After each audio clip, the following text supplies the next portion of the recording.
Google have just added Omni to Google Flow, and this is everything you need to know about it. The new Google Omni Flash model lets you prompt for AI art and videos in a whole bunch of different ways. The best thing is that now you can obviously go with text, with images, but you can now also upload videos now as well to make modifications, edits, or even to add different things to it. This all revolves around the agent feature. You can now speak to an ongoing agent in your project. You can build different videos, characters, images all in one place and reference them all together to use and combine. You set up your agent, you could actually put in pre-context instructions for it as well. So if you want all your generations to match a certain product, brand, color pattern, edit, music, you can include these as instructions to make your prompts quicker and faster to get the same consistent result.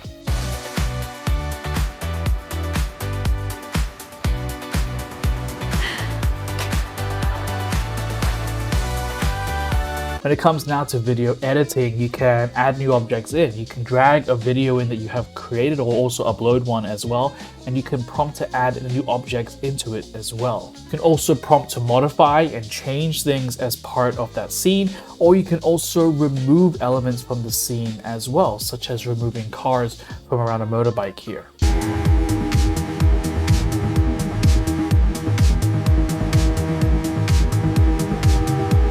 You can also change the environment while maintaining the motion of a character too. If you have a video of a character running through a location, you can change the environment and the shots will still match the original character movement, but adjust it to fit that brand new environment. And this is all done by just chatting to the agent as part of your project on Google Flow. One of the biggest new additions is characters. Now we have obviously created characters and people in AI before, but now you're not just making an image of someone and reusing it, you're actually creating more of the back end of it as well. You also now can describe, first of all, how the character looks, but how they act, how they behave, and different elements of their characters. So when you reference them in a video, it actually brings that with them.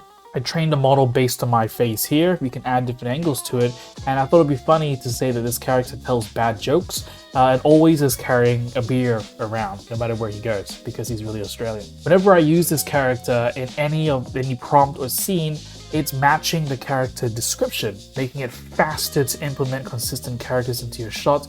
I don't need to keep re-prompting that he's carrying a beer. He's just always carrying because that's what's in his character background. You are drinking way too much, Jezza.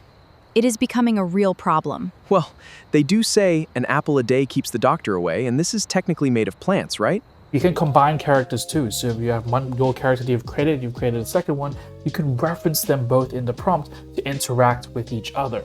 You also can select the voice that they have as well, which gives it a consistent voice throughout all the generations you make of them. A park is just a garden that grew too big, isn't it? That is not funny, Jezza. My day was perfectly fine until now. One of the most exciting elements now of Flow is a section called Tools. This is a feature that takes vibe coding to a whole new creative level. You can vibe code any tool that you can think of to help with your video creation. You can go through some of the ones that are already created here, such as people that have already created tools for different color palettes, for different filters, to be able to compare scenes, to be able to draw on scenes. You can also vibe code your own because Gemini is now linked up directly into Google Flow. For example, I like to put lower thirds in my videos, so I thought, well, I need a tool to generate those lower thirds. I typed in a prompt and say, look, I need to have lower thirds, I need to be able to export it, I need to also put it onto a video. The tool is vibe coded in front of me. I can now use it like it's an app and also publish it. I upload a video, I select the lower third, and it just creates it for me. You can keep iterating and changing and updating it before putting it public. Another cool one that I like to use a lot online for my content is grids. I like to be able to compare images and videos together, so I created a grid tool where I can upload 4 to 8 different clips, organize the grid in the way that I want of the videos, and then download it and use it online. It's the small things for me with tools that really make the difference. It's those little things that you think, oh, I wish I had an app that could just put this into the video.